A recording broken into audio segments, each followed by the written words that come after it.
You're listening to Hackers to Founders with Chris Magistrato. So then I thought, okay, we need to build something that can, actually eliminate human errors. And that is the point when I thought about my company, that we need to start something that can actually, fix this issue.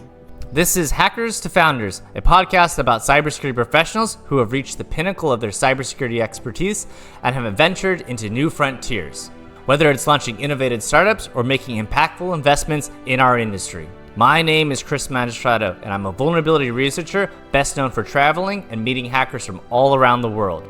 And I'm using what little extrovert skills I have to introduce to you hackers that are changing the world. And welcome to Hackers to Founders. Today, I'm excited to introduce to you Patrick. He's an incredible guest who is shaping the future of cybersecurity through cutting-edge research and advanced adversary simulation. Our guest is the founder of NullZec, where he leads an emulation of real-world exploits to test and strengthen defense mechanisms against advanced threats.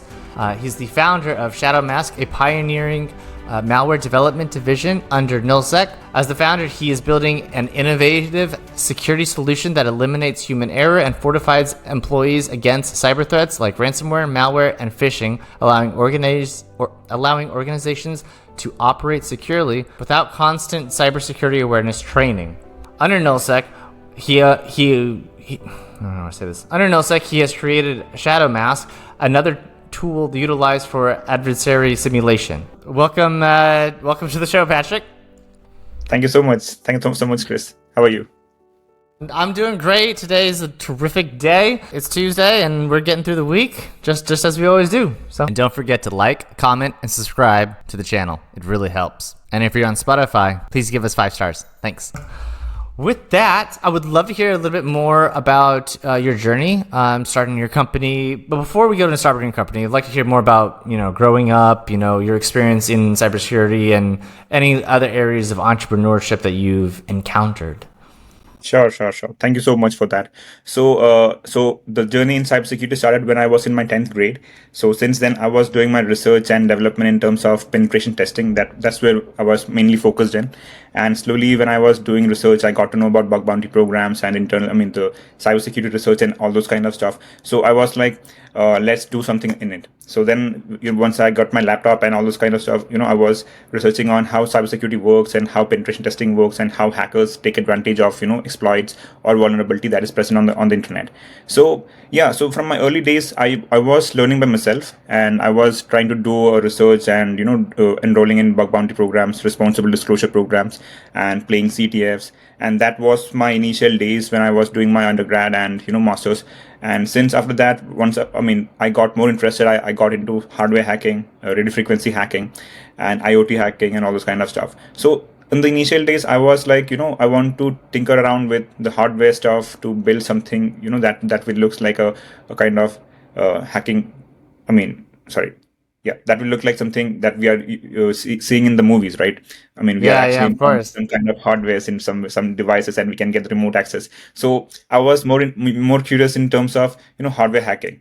Then I got into web application penetration testing and all those stuff. So it was quite interesting, and I did my masters.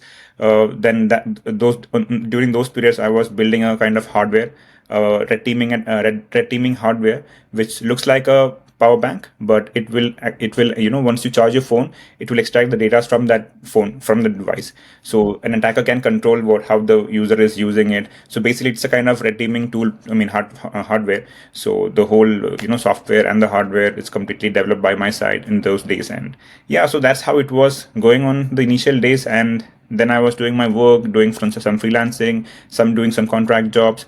So that's how it was. Okay, beautiful. Yeah, I'd love to hear about the hardware device. So was this working on Android devices as well as Apple devices, or primarily just one or the other? Like how did you guys develop this? So it was my project. So I was only, because of time crunch, I was only focused in Android because it's much more easier for us to make a exploit for that. And it was actually happening through an automation process by which how we can get informations from an Android device. But once we bypass that security feature, then we can actually get all the information, the shell access, the access to microphone, access to cameras, and all the internal data. You can name it. So that's how it was. Yeah. That's very nice. Very cool. And then what the contracting type of work that you done after that, did those skills help you develop into your company? And what did that look like in terms of Yeah. those transferable skills? Got it. So after, when I was doing my freelancing and contracting job, that's the point when I realized that, the clients which interacting with, they were having something very similar and very common in all the organizations, even if it's a cybersecurity company, even if it's a non-cybersecurity kind of businesses, right? So the main common problem was, even though the companies are having security solutions in their company, like antivirus, anti-malware, EDR, still they are getting hacked. So this is the point when I realized that there's something still happening, because there are multiple cybersecurity solutions out there, in hardware security, in application, in server management, in firewalls and everything, but still companies are getting hacked. So this is where I got to know that human security is a point where most of the companies are not focusing. So this is where I thought, if we can find a fix for human security, this is where we can actually find a big place where we can actually get some we can actually fix some issues. So, when I researched about human security, most of the thing which I got was cybersecurity awareness training program. And in a company, the main problem itself is, there are multiple domains in the same company, right? HR, financials, and business development. So these people are not completely focused on cybersecurity. They just want to enroll in the cybersecurity program and they just want to finish that program. That's it. But soon after they finish the program, they are like, completely not thinking about cybersecurity after that. This is where the most, the major loophole is happening. So then I thought, okay, we need to build something that can, actually eliminate human errors. And that is the point when I thought about my company, that we need to start something that can actually, fix this issue. So then I thought, okay, how can we do this? So then I thought, by creating, 95% of time we are using browser, right? So then I thought, okay, browser is a good sweet spot where, we can actually build an enterprise AI browser that can actually eliminate human errors. So that is the whole point of our company. So that is where our NullZec is completely focused on. So it will work in such a way that even if as a user, you are using your browser, right? Our browser, in that scenario, even if you make some mistakes, for example, you visited some phishing websites and you aren't aware of that. So normally, as a human being, we need to be aware that if this is a phishing page or not. But in this, through our browser, it will automatically detect if it's a phishing page, it will block it. And in some scenarios, for example, if you are downloading some documents from internet, from emails, or from Drive, anywhere. So in that scenario, also, when you're downloading some files, we have multiple layer of checkings. Sandboxing, checking, dynamic analysis, and all those kind of stuff is happening in the backend. And then we will analyze that if the file is having something malicious or not. And to make it more clear, we can open the browser, whatever file itself is on the cloud, on the browser itself, and then we can view it. So in that scenario, if any hacker is trying to get any information from you, he cannot get it, because it's on our secure clouds running. The file is running on the secure clouds. And we are actually creating an air gap system from your end user system to your cloud browser. So that's how we are actually trying to create an air gap system, because the moment the file is inside your computer, then the malware can be infected the whole system. So that is how we are trying to create. So in a nutshell, we can say that our browser is having all the antivirus, anti-malware, and EDR functionality built into this browser itself, so that in any instance, if the user is making any mistakes, it will be contained on the cloud itself. Got it. So, okay. Yeah. So is this in terms of like the mitigation or risk of exploitation? You guys are utilizing like a different set of virtualization, kind of similar to like how Cubes does per different cube. They're called cubes per cube, where if you download something, it's only going to be in there and it won't affect the rest of the system. The same way that if we download a file, utilizing your guys' tool, it downloads it on your guys' server, it runs it on your server, everything happens on your server, so it doesn't actually affect the user and everything on their end. Is that correct? Yeah, it's something like that, because when we are downloading some files, the main problem itself is it will pass through secure web gateways and all the filtration process. But from a hacker's perspective, we can bypass them also, right? So it's a kind of containerization by which we are isolating each and every devices or each and every files, and we are checking it manually. Not manually in sense, not manually, but we are checking it through our automation process. So by that, we can actually dismantle the whole file, and we can check what kind of things are happening in the backend. So that's how we are trying to figure it out. Yeah. Very cool. And then who's your guys' target audience and who you are trying to work with as far as client goes? Okay, so our target audiences are literally everyone, because everyone are using browser, but it's B2B. We are focusing on B2B, where healthcare sectors, financial sectors, business development, consultancy firms, research and development field in education sector, and of course education sector is also there, and law enforcement. So we are actually looking into all those sectors, because who are using browser extensively. We are focusing that domain. So yeah. That's how we are looking into it. Users that are using Unix and Linux. Is that what you said? Sorry? You guys, did you say you're focusing on users that are utilizing Unix and Linux? No. I mean, users who are using the browser for research purpose, or For research research as purposes. a majority of their time. Yeah. Okay, got it. Okay, nice. Do you guys have any customers now that you guys are working with, or are you guys doing POCs or pilots projects right now? Yeah, so right now we are actually having pilots. I mean, pilot program is up, and we are actually having few clients. And it's not we are not making some revenue right now. It's in the initial stage, but yeah, it's in the initial stage of development. I mean, it's developed, Beautiful. and yeah. Beautiful. That's exciting. How many people are on your guys' team developing and building this out? We have a total number of 5 developers, including Okay. front end and back end, and including me. Nice. So yeah, it's a five member team. Okay, beautiful. And then when you guys are integrating this in terms of revenue base, that'll probably be down the line as you guys are acquiring more customers and stuff like that. Would it be like a subscription based model, like a SaaS, or something else entirely? Oh yeah, it will be a subscription based model. The pricing is not yet finally decided, and we are working on that part. But it will be a subscription based model, and it will be completely used for business purposes only. So that's the thing. And the main part is we are actually having an internal malware engine where all the backend malware analysis and all this kind of processes will be happening. So yeah, we are looking into that process. Okay. Are you guys utilizing other types of technologies as well for the backend for malware analysis, whether like for Virus Total or other types of plugins that you guys are integrating into it? Okay, so we are not we are not using Virus Total or anything like that, because whatever we are building is all in house. The main concern is that as a cybersecurity company, we cannot rely on other companies on integrating it with our solution, because the main problem with Virus Total itself is the everyone are using it, right? And we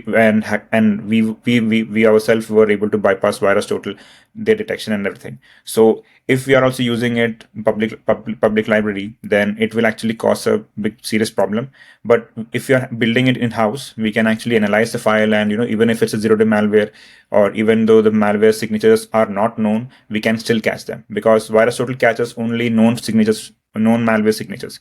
So it cannot catch new malwares. Are you guys not catching known signatures then? Yeah, of course we are catching known signature also. That is a basic priority. But the main problem is, Okay. where the signatures are not known. That's where we are trying to catch them. And zero-day malwares, it is Virus Total cannot do that. So we are trying to build something that can catch everything.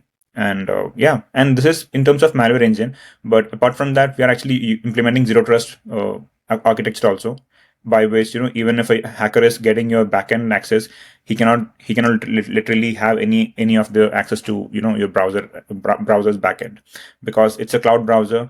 There can be a high possibility that hackers can infect individual browser also. But the moment the hacker hacks the browser, it will destroy itself. I mean, the browser will have a self-destruct feature where we will detect if any intrusion happens. It will destroy the whole browser itself and create a new user session for the particular user.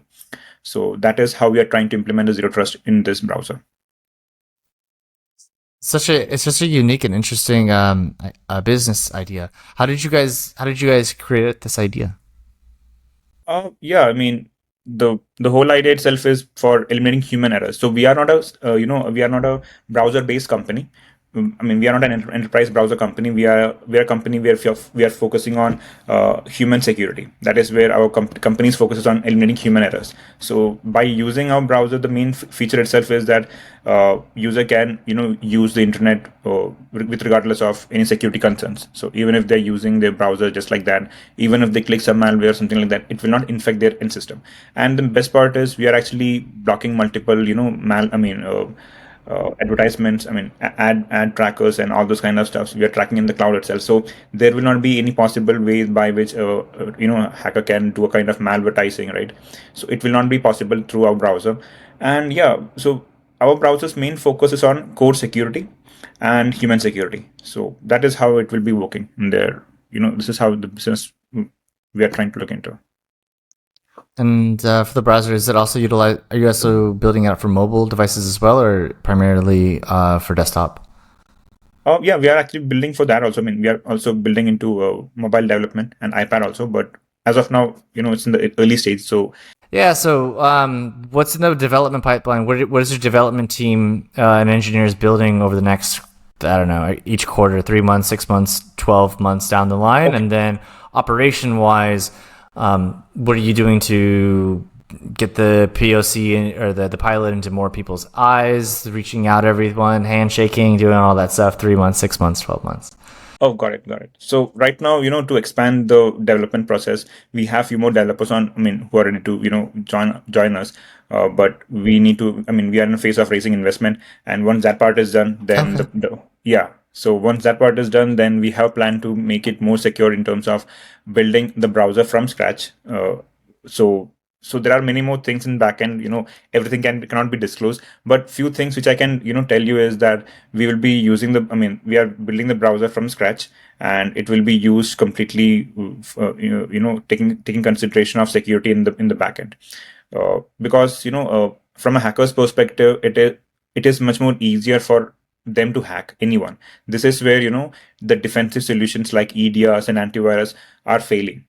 So from attacker's perspective, attackers have higher authority or higher value for in terms of attacking a company. So this is where we want to think from a hacker's perspective, by which even the hackers hack your company or your solution, we need to find a way to protect that and defend that. This is where our main focus will be. So right now our team is completely into the research side, where we are actually looking into the existing market and how the attacking trend is happening, by gathering all the information from internet, how hackers are hacking companies, because it's to hack someone. We are having endless possible ways, right? Just like in Max, to get a solution, we can have multiple methods to have a single answer. So just like that, to hack someone, we have multiple opportunities. So we are trying to find out all the opportunities and try to make a fix for that. So right now we are actually in a phase of research where the initial MVP is done, but to make a full-fledged development, we want to have more research and more ideas on how to secure that, and we need to find some way that how the existing markets and existing cybersecurity companies are having some blind spots. So our main focus is on blind spots, and to make sure that it have more secure. We provide more security than them, and yeah, so that will be the initial plan. The initial plans for a few months, the research and everything. So yeah. Cool. Is the majority of your team located in Canada, or are you guys international as well? Right now we are completely in Canada itself, and we are actually plan to have more people on board here itself. And recently we are opening up our branch in US also, so looking to get some developers from there also. So we are we are right now in North American market only. The whole developer, the whole team, and everyone are here. So yeah, planning to have more people on board. Okay, excellent. And then have you given talks to DEF CON, B-Sides, Black Hat, anywhere about your guys' product, or are you guys looking to give different types of talks to get more outreach and everything? Yeah, of course, I have planned to appear in this DEF CON. I have planned for that also. But yeah, right now we have not gone to B-Sides or RSA or DEF CON. We have not gone there so far, but we have planned to go there and introduce our product and our company. So yeah. Okay, beautiful. Excellent. And then next steps. What do you guys plan? Let's see. We're in March right now, so what do you feel like the most important? I always like to ask people this. Most important next steps. I call them MINS, MINS. What's the most important next step for you? Oh yeah, that's a cool question. So right now our main focus will be on developing the backend engine, the malware engine, and zero trust engines, because that is the whole idea of having the enterprise AI browser. So we are actually working on that part where the backend structure itself will be more secure and more robust, because the claims which we are making itself is too big, and it will be, once we are into the market, it will be completely, everyone will be testing out, and we don't want to have any black marks or something like that once we are in the market. So the whole point itself is browser is, I mean, we can download the browser, but the functionality that is running in the backend is where all the magic happens. So yeah, I mean, we are actually working on researching on that part and building the malware engine, building the zero trust engine, and of course we are actually integrating the AI also to do certain tasks. So yeah, we are actually building that also. So in one way or other, we are actually trying to modernize every existing softwares out there in the market and integrating into our solution. So by doing this, the main benefit is that we can actually save a lot of money, and we can be a kind of one-stop solution, because the whole idea for our company itself is to have this human security. So yeah, I mean, so it will be much more easier for us to do this part. It's not easy, but it will be much more beneficial for us to do this. So yeah. No, that makes sense. Okay, great. Would love to hear, we talked a little bit about your professional experience, and then you started like learning in grade school even. So do you have any interesting or unique stories when you were in grade school, or things that you had discovered and it's like, this is a really cool, like amazing moment that was like life changing? Yeah, I mean, as a initial day, I mean, when I was getting started with the cybersecurity and ethical hacking, I did a lot of stuff. I mean, doing the bug bounty programs and all this kind of stuff. One of the cool incident which I found was when I was working in a company. I mean, they were having a cybersecurity solution, and they were actually, I mean, of course, it was a running business. So I was able to find out a major vulnerability that can actually disrupt their whole business, because Nice. the whole USP itself was to protect that, protect the end user system. But I found out a major vulnerability, and it's a kind of system design flaw, which I reported them, and then only they got to know about this. And that time I was, I mean, I was getting started with that company itself. So yeah, I mean, so that actually, I think in one way or other, it changed them, and I mean, maybe it might have, it increases security also, internal security, because I think previously they had not done any internal pen testing, because of course it's a cybersecurity company, they build a security, but they have not done an internal security assessment. But when I did it through, through my own interest and my own research interest, I found out this vulnerability and reported to them, and they eventually fixed it. Nice. Was it well received? Because I know, sometimes like you say, "Hey, I found a bug," and they're like, "Why are you hacking our stuff? What are you doing?" And then like just like, "No, I just found this. Wanted to share with us so we could fix it." How was their response to your discovery? Yeah, I mean, they were very much cooperative, because they saw that, I want to do something really big. And my manager, he was also very much supportive. And when I told him, because he was my point of contact, so when I told him about this, and he suggested me that you make a report, and you can submit it to the management role, I mean, management team, they will fix it.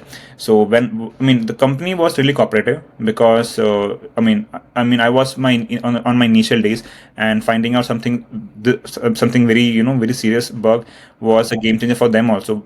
And yeah, eventually they actually, they understood that the value of internal security also. Then yeah, I mean, they were very much cooperative. That's the whole point. That's beautiful. How old were you at the time when you found this bug? I was 21. 21. Yeah, Yeah. super young. Getting in there, showing them, "Hey, found this," and they're like, "Oh dang, Yeah. the kid found something. Like let's listen and take a look at this. That's exciting." And then what was your role at that company? What were you doing there? Was it security related? Yeah, I mean, so of course, so as I have mentioned, right, I was doing my pen testing earlier during my undergrad and my schooling days.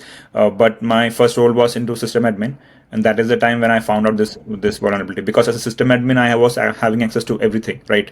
I mean, so then I told my manager that give me a system with all the policies and all those security features built into it, by which I cannot access anything. I mean, basically whatever they have blocked, I cannot access that, but normally I can use it. So I told him, then he gave me a laptop which was already having all those policies built into it.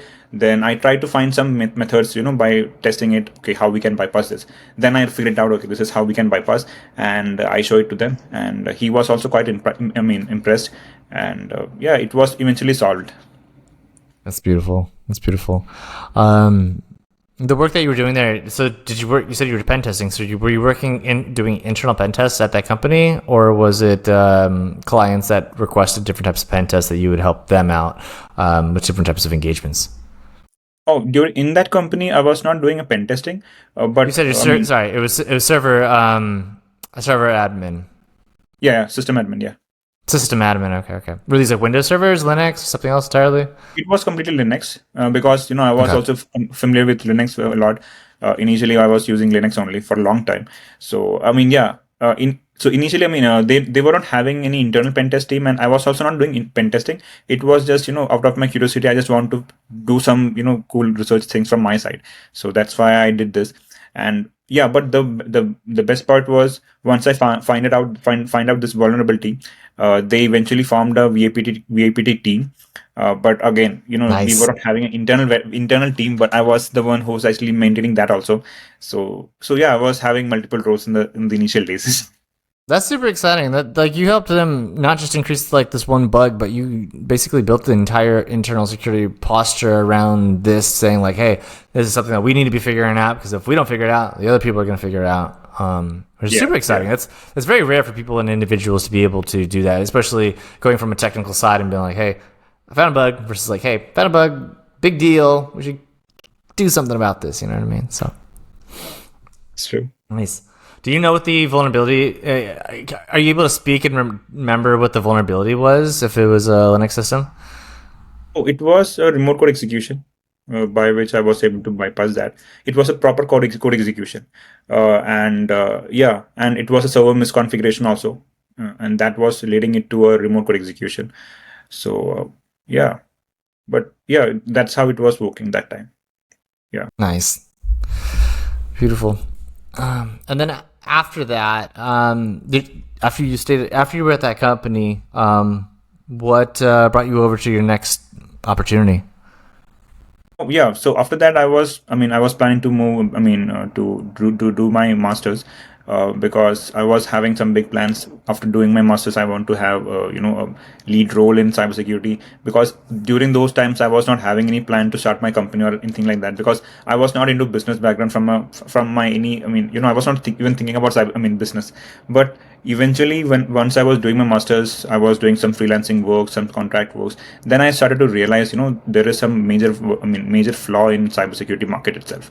So yeah, so the best part is once I moved out, I got to know more about the businesses, and got to know more about the companies that are actually facing major functions vulnerabilities. Because during as a working as a cybersecurity consultant, I was interacting with multiple companies, multiple clients. Then I started to realize there is a serious loopholes out there in the market right now itself. So then that's how actually helped me to think more about cybersecurity market. Previously I was more into technical side, but then when I got to know about the business side also, I thought, okay, why not to mix the cybersecurity skills and develop some more business skills and put it together and make your own company. So so seeing a serious flaw in the market, I thought to build my company, and that is where we are actually working right now. Were there any companies that you looked at when you were building and developing things and being like, these companies, or these founders, these co-founders, like these are really interesting. This is a beautiful story that I wanna build and get closer to like something like they're doing or even surpass them? Oh yeah, there is a hacker known as Kevin Mitnick. He is very much famous, and everyone knows him. So he was also into early stage. In his early days, he was also into hacking and all those stuff. And I think everyone knows his stories. But the major point was, once I started my company, I was thinking about his company also, because he's also into human security. But the problem with that company itself is, they are actually giving cybersecurity training. So I do even have his own, his diary and all, his books and all. I love to know more about him. So yeah, So initially, on when I was starting my company, I was also going through all those companies who are actually there in the market right now, and most of them were into cybersecurity awareness training.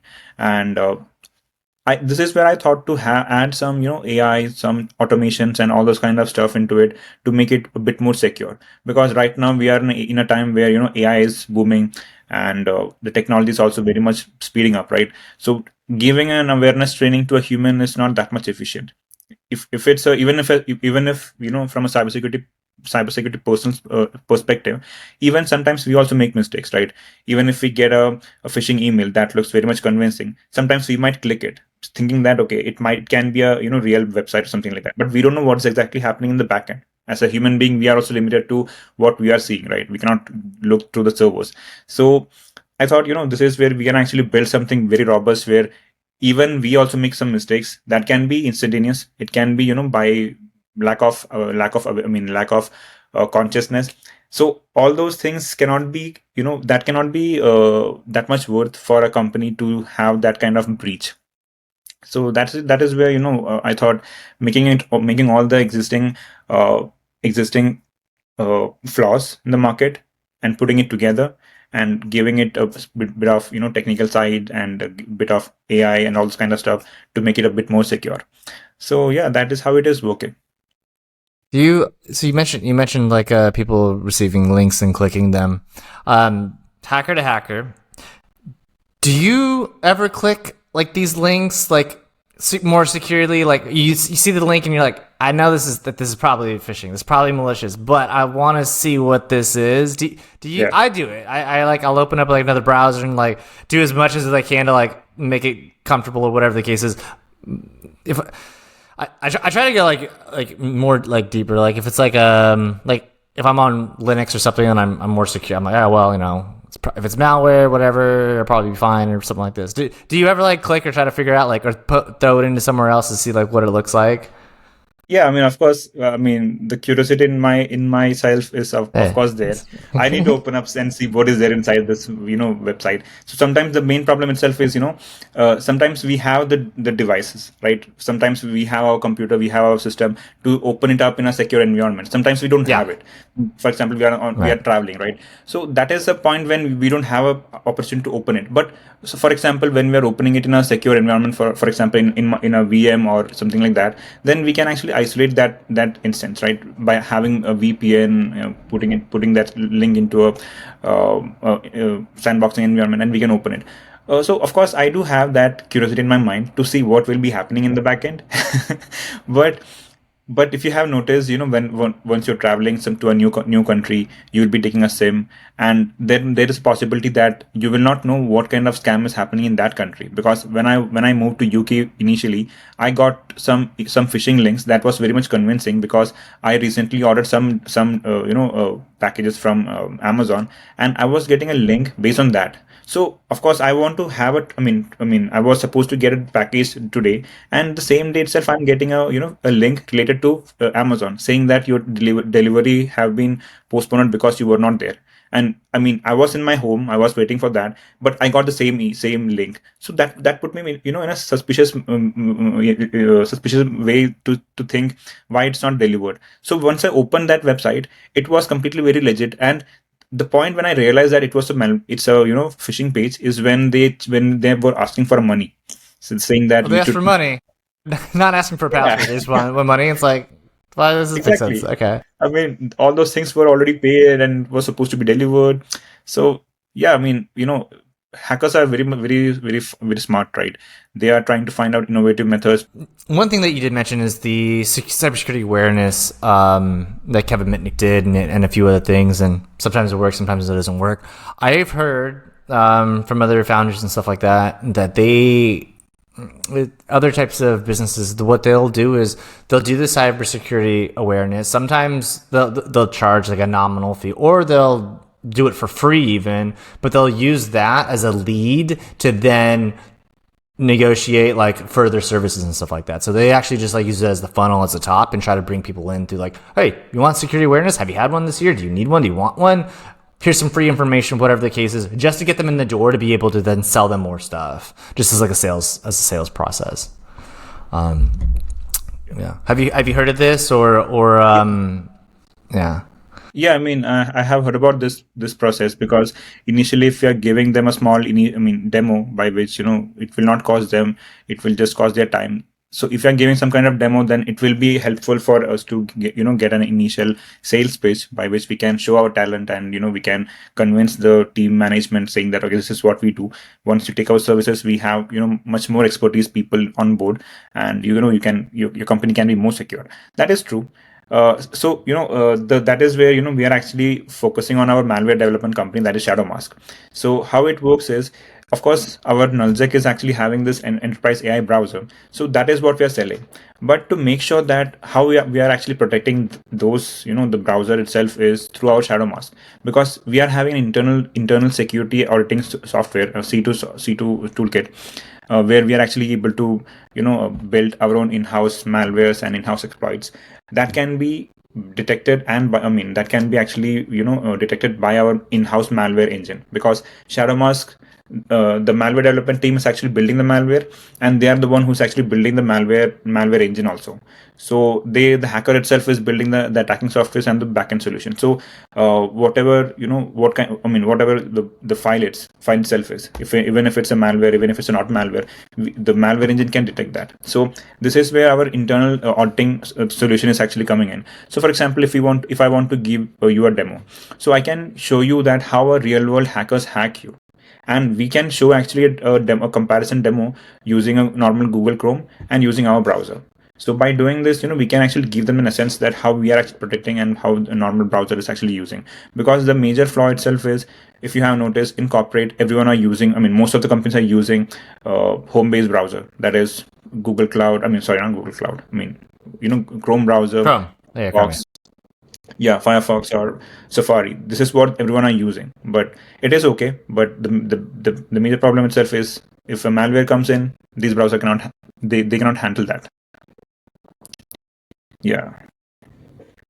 Got it. And then are you guys able, this is another question about like specific malware targeting browsers like Chrome sandboxing escapes. Are you guys able to catch those as well, or working on being able to catch these as well?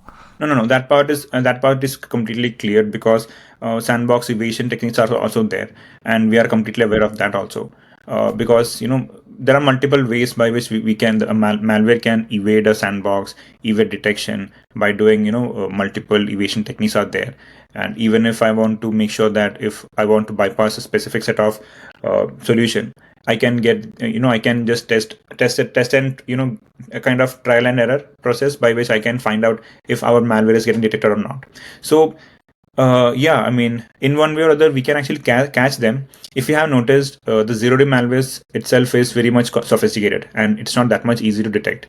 So we are actually running multiple backends checking on it to make sure that it is, how it will work. So this is where we are actually mimicking a human interaction to that malware to find out that if the file can be explosive, or if the file can be that much destruction to a system. So we are actually looking into that part also. But yeah, it's already the malware engine is having all those functionality built into it. So yeah, we can say that we are having multiple methods to find out that if the file is having malware or not. But still, it is not a never-ending game. We need to find more methods, more research on it to see how we can make it more secure. Nice. That's very exciting. Where can my audience learn more about your product, you, and how can they connect to have a conversation with you about this?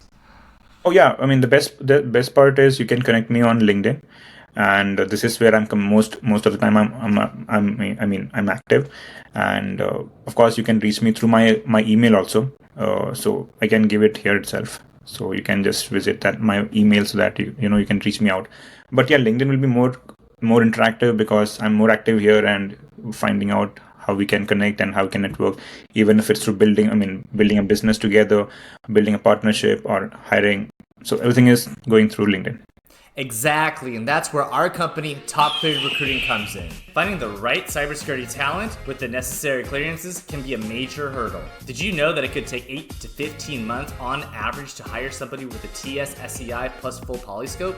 At Top Cleared Recruiting, we have a network of 1.3 million cleared professionals, ranging from CNO developers, reverse engineers, and data scientists. Whether you're working on offensive operations or data analysis, we connect you with the elite talent you need fast. Visit topcoderecruiting.com and let us help you to find the perfect candidate already cleared and ready to go. Okay. All right, perfect. And I'll leave all the those details here in the show notes as well, so everyone will be able to connect with you and have that conversation. Jump into the hardware hacking stuff. So, is this when Android devices were still on USB micro B, or were that is it when they're on micro C? Like, how's your guys' exploits, and like, did you guys have a multitude of different exploits integrated into your product, or how was the setup? For our browser, right? No, I think the hardware device. I think you're talking about the. Yeah, that's a different case. I mean, it's not on that. It's more into a radio frequency hacking, which I did something. It's out of my interest. I did it, and I just. I think that is in my LinkedIn also. If you can, if you see my video section, you can find out my under video section. You can find it out where I was hacking my own car through radio frequency, and I was able to capture the key fobs signal and replay. Oh, nice. Which car was it? I'm looking it up right now. I see the Pineapple Wi-Fi. Yeah. Scroll down. It's way too long, man. I mean, I think it's 5 years ago. 5 years ago? I see the featured posts. Which brings this. Here we go. All posts. We'll take a look here. As I'm scrolling down, maybe you can describe it. I see one 2 months ago. Hack RF one. Yeah, not that one. Not that one. That's too recent. Yeah. But I'll continue scrolling down. Maybe you can share with the audience and everyone that's listening a little bit more details about it. So what I'd done was, I was able to capture my Hyundai car's radio frequency, the key fobs frequency, and I was able to replay it. There is a major problem with that itself is most of the car companies are having rolling codes. So once you have used that rolling code, the code, you cannot use it again. It's just like an OTP or an authentication codes. Mm-hmm. Once you use it, you cannot use it again. But I was able to jam that code and generate multiple codes from my key fob and save it in my hack RF. So once I was able to do that, I was able to replay it again. So by which the car have not received that code earlier, so that whenever I press that button, the unlock button, the car will open. The car will accept that keys, and whatever the command is, even if it's for opening the car, it will open it up. So that thing I did it in my initial days when I was getting started with radio frequency hacking. Which car did this work on? Creta. It's available in India, I guess. I'm not sure if it's available in US. It is called Hyundai Creta. Yeah. Hyundai? Oh. Okay. I know Hyundai is, but that specific one, I don't know. Multiple models are there in the market, right? Some are not available in US, some are not available in India. Yeah, they make changes. I wonder how much but like this is like internal of the electrical systems and stuff like that. This has to be like pretty common among all the other cars, and because the standards can't change that much. What is it? The Hyundai what? CRETA. CRET. Creta. Here it is. Damn. Was it a brand new car or newer car? Yeah, I did it on 2018. The car was 2016 model. Nice. Yeah.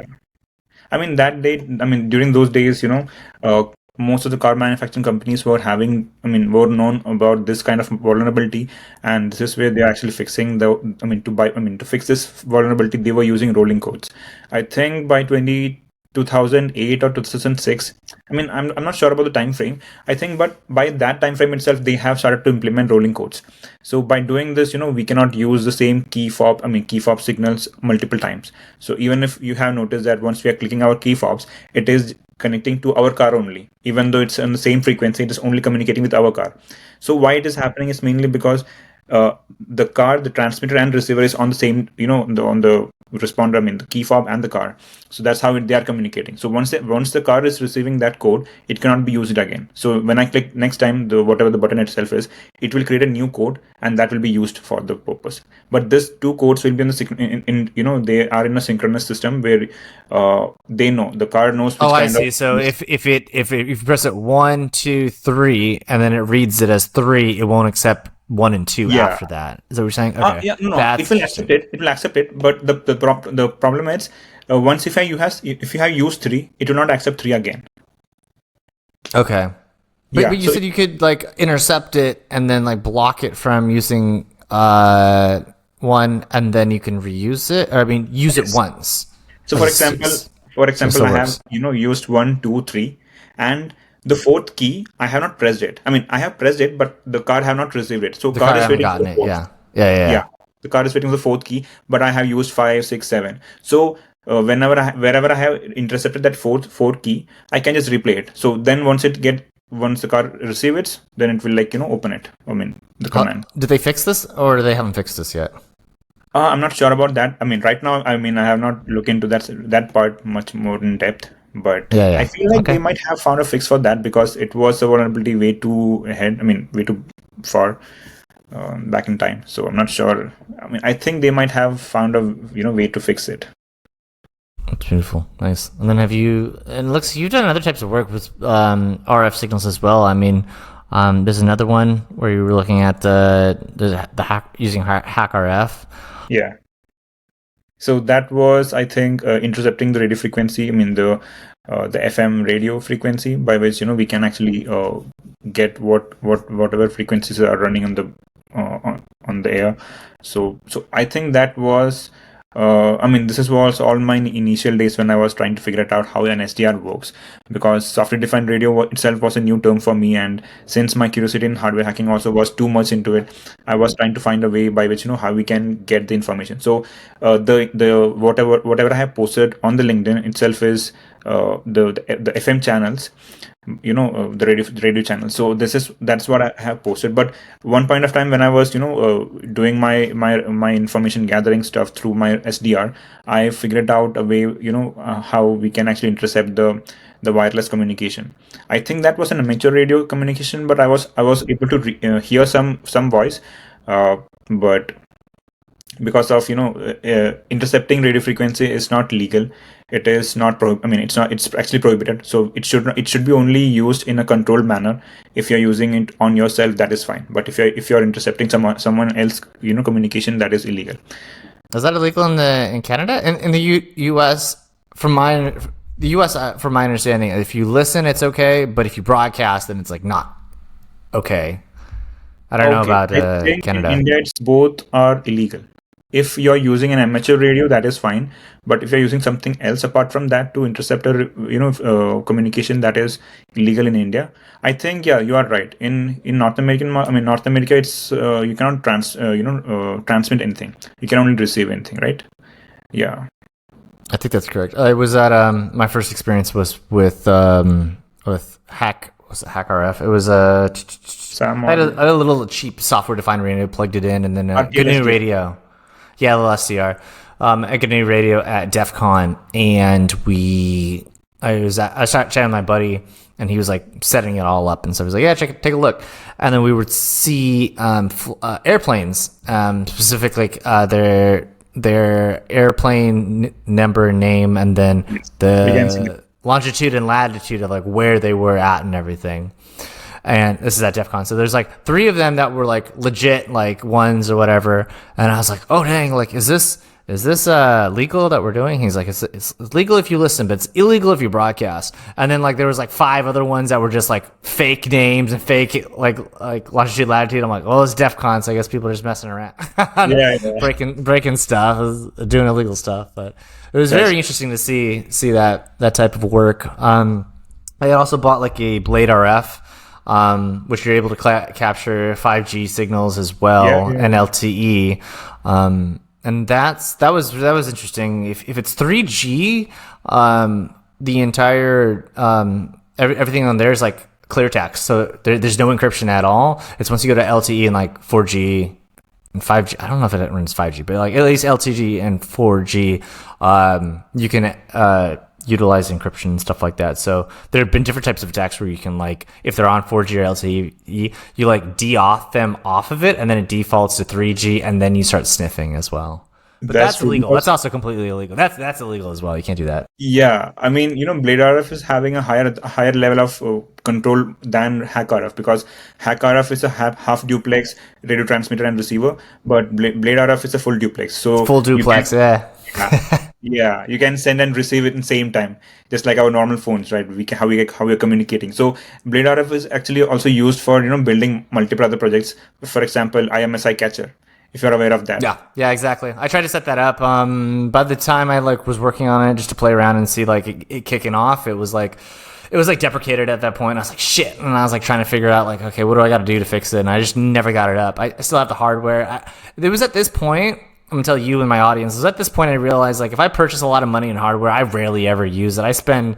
I'll do much more stuff with software and just playing around, hacking around than I will. If I get a piece of hardware, I lose interest, or I just don't finish through. I'm like, damn, why did I spend this much money on it? It's I don't know. It's just one of those things. I see you have what is it? Not the Blade RF. What is this thing? The Proxmark 3. Where you're able to clone. Yeah, that's super cool. That was the other thing I wanted to get. I didn't get that one as well. Did you get to play around with that as well? Yeah, I mean, I'm using that also, because Proxmark 3 itself is very much handy when you're trying to clone, replicate, or even if you want to erase a data from any credit card or anything like that. It's very much easy. But the best part is all those tools are built into one small device that is called Flipper Zero. But that is also having a limitation. But the not the Blade. What's this thing I'm looking at right now? What did we just talk about? The Proxmark 3. So the Proxmark 3, if you're able to do it on multiple frequencies, that more frequencies than you can with the Flipper, right? Yeah. So we have UHF and ultra frequency and low frequency. So this is for high frequency, and this is for low frequency. You carry that around in your pocket, just casually? It's in my yeah. Everything is here. Everyday carry. Yeah, very cool. All right, yeah, nice.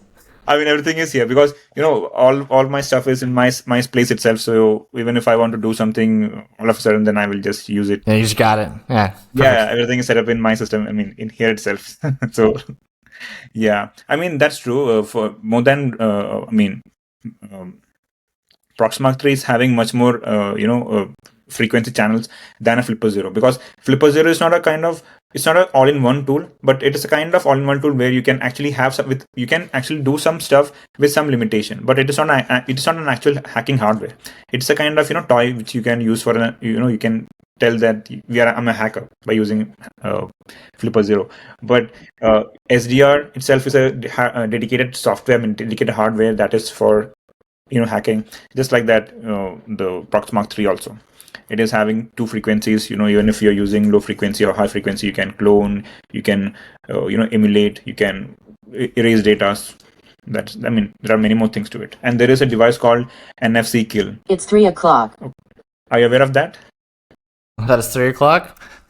That's my laptop. NFC or NFC kill. I haven't heard of NFC kill. So yeah, what NFC kill does is it will erase. I mean, it's not erasing. It will fry your credit card.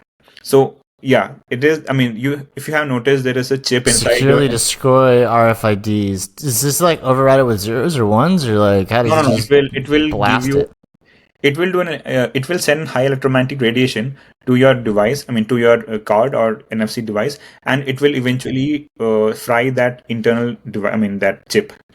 So yeah, so that's how it works. It will What's the destroy. use case of this? What good can this thing do? I'm just gonna break everything. Yeah, it can't do anything good, but if you want to destroy some cards or some access codes, so you can use it. Yeah. I mean, for red teaming purpose, you can use anything. Yeah. There is something known as USB clear also. There was, those cards that you go to when you go to hotels and you press and think and stuff like that. I've heard they have a lot of information, personal information on them. You're not supposed to actually you shouldn't return them back to the hotel, or you gotta I guess you could use this or something else, but they supposedly sometimes they actually have your personal information on them if they set it up this way. I think that is totally fine because they are actually giving us the access to that, the lock, the smart lock, which is there on our room. So I think that is totally fine because the information which we are giving them is only what they are writing into that card. So in one way or other, yeah, all the information are not going just like that. But yeah, I mean, it is there. Yeah. It's very interesting. Do you have a Flipper Zero as well? My cousin got one. He's not into security as much as I am, but he's like, "Oh, I saw a video. I can do something with this." But I think the barrier to entry to like set it up, you still have to have a computer. You have to like do some like programming related stuff, or at least download the files and put them in there and know how it works. I don't know if he's gone as deep to do that, but wondering if you actually got a Flipper Zero. I mean, I was actually planning to buy one, my Flipper Zero, but when I did a research on that, how efficient it will be, I find out that it is a kind of toy only. It is having a lot of limitations. Even if you see about the frequency range, it is only having frequency up to 1 gigahertz, whereas SDR, my hack RF1, is having up to 6 gigahertz. Right, so that is where I thought this is having a major limitations, but it is a kind of tool that is actually packed with everything together. So, for example, you can shrink Hacker of One, my what is called Proxmark 3 and IR Blaster and all those things built into a small device, and it is easy to carry. So that's the only purpose of that. But yeah, it is having a lot of limitations. But many hardware hackers are building multiple add-ons to make it a bit more secure in Wi-Fi hacking also. But Nice. yeah, I mean, Wi-Fi is also getting more secure these days. Even through WPA3, it's not that much easy to do a deauthentication attack. I mean, Evil Twin is still there, but it is not that much practical these days. The Wi-Fi hacking also. So yeah, I was gonna say check my Wi-Fi hacking or check my devices, hardware devices. The OMG cable. Have you also looked at those ones as well?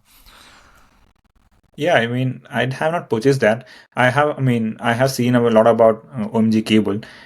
Just plug it into your system. I mean, into your phone, and you can do a complete keylogger attack and all this kind of thing. But yeah, I mean, I feel like it is good, but again, I'm not a red teamer to completely, go all the time in terms of stealing informations. Yeah. So yeah, At some point, it's like, why do I have all these tools? Like, I'm just like practicing at home kind of thing. And it's like, okay, well, I'm not doing it for work-related purposes. Yeah, for a home purpose, it's not that much practical. But if you are having an internal red team who are actually, we actually giving some red teaming service, then it is actually, handy. Then we can use it on the real-term purpose. And if I want to hack some companies, then we can have all these hardwares to do this. But recently, I bought lockpicking toolkits to find out. Beautiful. To just get a hands-on experience on how lockpicking works, how we can bypass locks, and there are multiple things in that also. I mean, when I started to learn about lockpicking, I was too much curious to know that how locks works and how the backend mechanism works, and to prevent lockpicking, there are multiple other mechanisms. So it is really interesting, I mean, yeah, I mean, I'm into hardware hacking also, in the physical security, where I learned this also. So yeah, I mean, something if there is something new and it is actually having some really big impact, then I invest my money in that to know and to learn about that, to make sure that I am aware of that, because these things need to be completely known, or else anything can happen.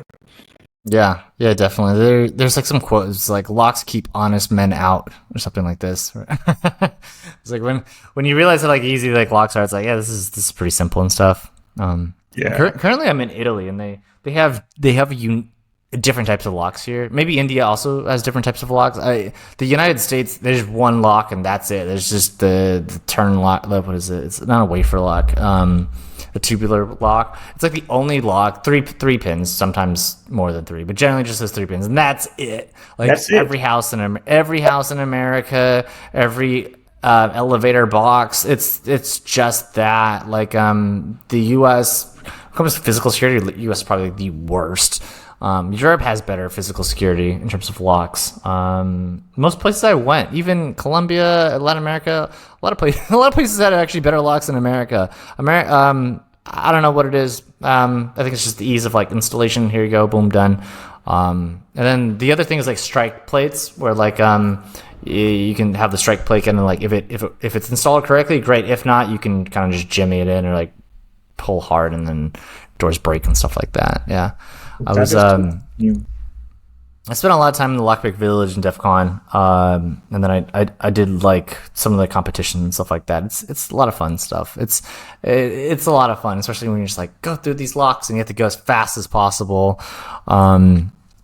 Yeah, it's a lot of fun. If you like also like hardware hacking stuff, there's one village at DEF CON that does the what is it called?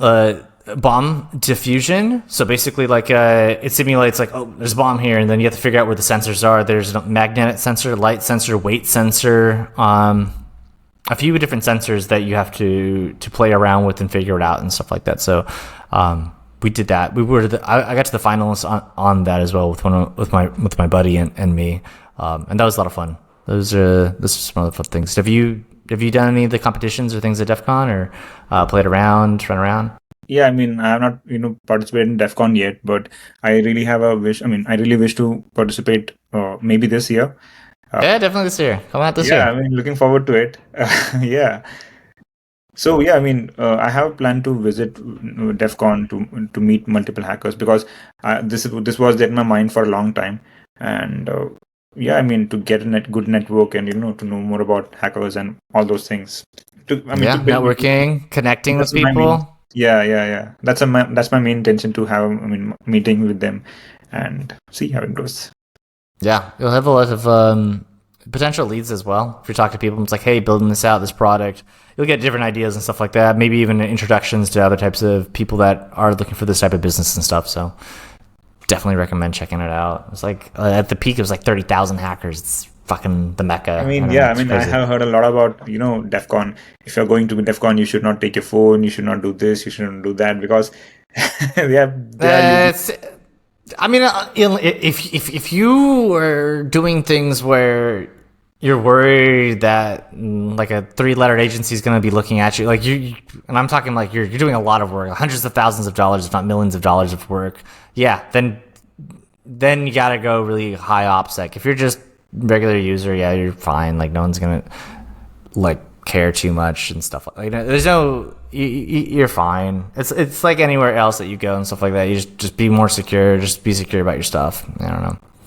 Yeah, because there are multiple vulnerabilities that are existing, which we are not know. Which is not known, right? So that can be there. That is where I was thinking that, for example, a kind of SIM jacking or SIM spoofing. So SIM swapping, very popular now amongst the kids. When I say kids, I'm talking like 15-year-olds and stuff like that. So, some lore. I've been watching a lot of so I guess cybercrime documentaries and stuff. And like, there's these kids that are like on Fortnite and other types of games and stuff like that. And they're like, oh, I want to get in, like, I hate this guy or whatever. Like, I want to get into his account. So then they will try to like, get into their user account and stuff like that, and they're figuring out that, oh, if I contact like AT&T, those are mobile. There's mobile companies in the United States, AT&T, Verizon. If I contact them and I say, hey, I want to change my phone number or whatever the case is, or I wanted to put it on this phone,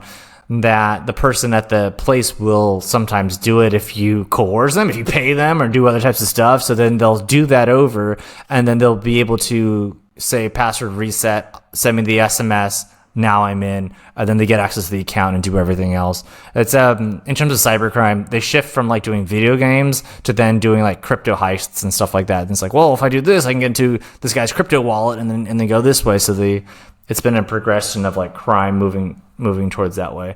In terms of people actually like targeting you for these types of attacks, I wouldn't really worry about it. I wouldn't worry. I think I'd probably just turn off SMS in terms of like your multi-factor authentication. Just have like an authenticator or something else, and you cleared up like that entire attack vector. Yeah, because there was a very famous attack that happened in India itself, which I also got to know very recently. what happened was there was some kind of vulnerability inside the SIM itself. I think, is it on SIM or the communication channel, the SS7?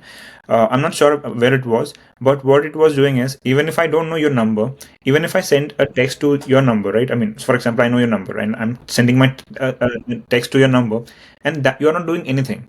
That message can actually cause damage, and I can get access to your phone. I mean, your complete phone. So there was a vulnerability that was not known for a long time, and after I think it was there for a while, for 2 years, and then only some researchers found out that this kind of vulnerability exists, and whoever have got that message or that kind of message, their system, their phone was completely compromised. I mean, this is where we are not aware like what kind of attacks can be there. I mean, possibly be there. Even it can be based on Android, it can be based on iPhone. So we don't know. So there's I don't know about this particular one. If you send me the information, the link, I'd love to take a look at it. I know that there was like an old one with the iOS in the Messenger. Like if you send a specific message, like the Unicode, it would like actually shut off the phone. Oh, yeah. It was so funny. I had my friend. Me and my friend, we both had iPhones, right? And I said, "Hey, like, send me it. I want to see if it works." And he sent it, and it didn't work on mine. I'm like, "Oh, that's crazy." So I copied it, pasted it back to him, and then shut his phone off. But mine's is fine. I was like, you should update your phone. I don't know. Yeah, I mean, I was aware of that. In terms of mobile malware, though, so like there's companies like NSO. Are you familiar with NSO at all? Yes. Yeah, so they have Pegasus and everything. Yeah, so like those ones, they'll have like zero-click malware, and so zero-click, right? So don't need anything, no interaction, hit you and you're fine. However, these pieces of malware are ODAs specifically, the ODAs that are loaded into them, it's worth millions of dollars, like $2 million, whatever else. And but they're also it's a smoking barrel. And what I mean by that is like as soon as you use this, every analyst and researcher is going to take a look at it and figure out like how did they do it, whatever else, how do we prevent this specific ODA, and then that ODA is burned. So NSO and the other ones, they have like a what do you call them?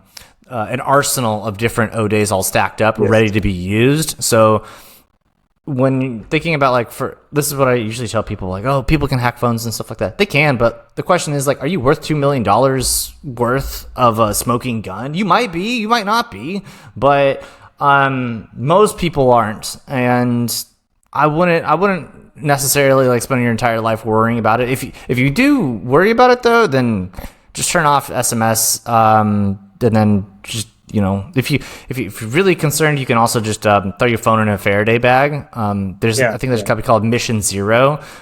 They line the side of their material with copper nickel, so copper and nickel, and it creates Faraday bag. So there's no signals that go out. So there you go. Run around DEF CON like that. That's possible, yeah. I mean, we can even wrap our phone in a aluminum foil. That is also fine. You can do that too. I don't want to get it too hot though. I don't know if it gets too toasty. Yeah, battery. I mean, multiple opportunities are there for hackers, to innovate and hack someone, and that is really amazing. From a hacker's perspective, also, if you think this is also an engineering, right? But they are using it for a malicious purpose. That's the only use case. The use case is different, but the intention is same. You should definitely I highly recommend taking out DEF CON, because like you'll see like, okay, these are like the good things, we need to like be good people and stuff like that, and then you see like slot machines just completely like in the locked in BIOS mode, and it's like who's fucking around on these machines and stuff like that. I spoken to like one of the bartenders or something like that at DEF CON. Well, not at DEF CON, but like in Vegas.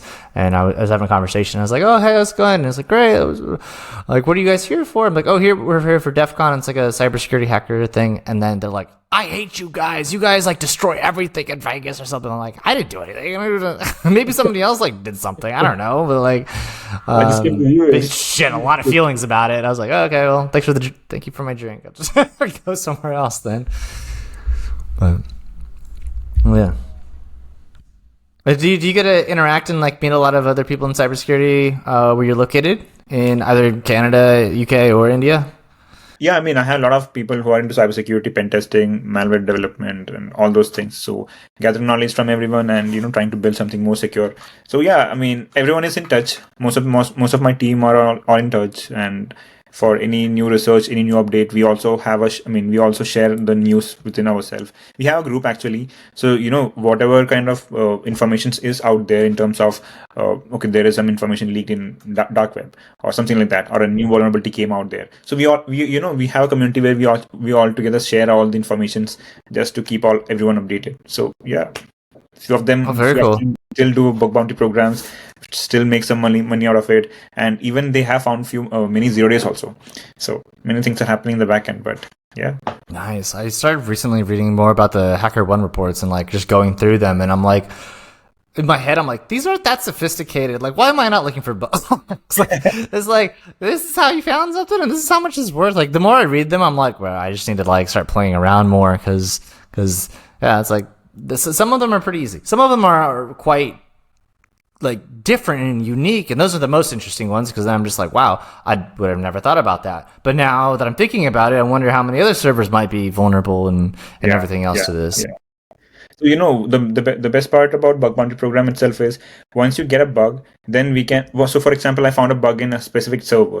I can find the same bugs in the same server that is used in multiple companies, right? So that is the best part. But to get one single bug, it will take maybe 1 day, 1 week, 1 month, or it will take a lot of time to get a single bug. But it can be worth, So the best part, the worst part is if the bug itself is a duplicate, then the whole energy, the whole time which we have spent is, it's gone.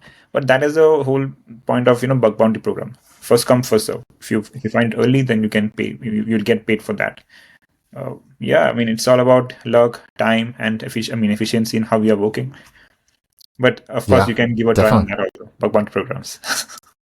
Yeah, I'm happy that we do have these bug bounty programs. I think that it's definitely significantly changed the industry as a whole. Just being able to come out and talk about it, before you don't talk about it because the FBI or somebody else is going to arrest you for like looking, for testing something out. Yeah, there are multiple responsible disclosure program who are not specifically mentioned in HackerOne or Bugcrowd or Integrity. You can find responsible disclosure in the Google itself, and you can find out whichever companies and are providing, internal responsible disclosure program. Yeah, for That's example, interesting. Yeah, this is out there. So in this, you can find a lot of companies who are not listed on any of the bug bounty program websites. They have an internal bug bounty program. So responsible disclosure, if you type it in Google, you can find a lot of companies who are having responsible disclosure in their website. And if you find a bug in their website, you can easily report it to them, so that you will get paid for what you have hacked, and you will not get behind the bars. That's super interesting. I didn't know that. That's cool. Then you can increase the scope of range for your different types of tests and stuff like that. That makes sense. That's cool. That's really cool. Actually, there should be like a GitHub repo where you can just like say like these ones hit them and stuff like that. Make it easier for researchers just internally. All right. So we talked about a lot of things today. We went through the history of your work in cybersecurity, at least talking about the work that you did in radio frequency, the works that you've done in other areas as well, what you guys are building. Super exciting to hear about your guys' malware engine, to be able to detect and figure out things, especially O days before they are discovered, and how to prevent and mitigate the issues that are caused by human error, by having a third wall in between, another wall in between them, on a zero trust network. So thank you so much for sharing everything today, Patrick. It's been a beautiful time speaking to you. Was there anything else that you'd like to say, give a shout out to anybody, or anything else that you guys are going on in your life and everyone else's life? Yeah, thank you so much for having me here for this podcast. And I'm also really happy to, share my ideas, share my vision, and do a collaborative communication together. And we have actually learned a lot from your side, from my side, and I'm actually happy for that. And yeah, of course, to reach me out, you can reach me out on LinkedIn, and I'll mention my email also. So you can reach me out there also. No problem with that. So yeah, that's pretty much it. All right, perfect. I'll put everything in the show notes so everyone will be able to contact you. Patrick, thank you so much for your time. It's been a pleasure to having you on the show, and we hope to hear from you again. Thank you so much, Chris. Have a great day. My brother. Yeah, cheers.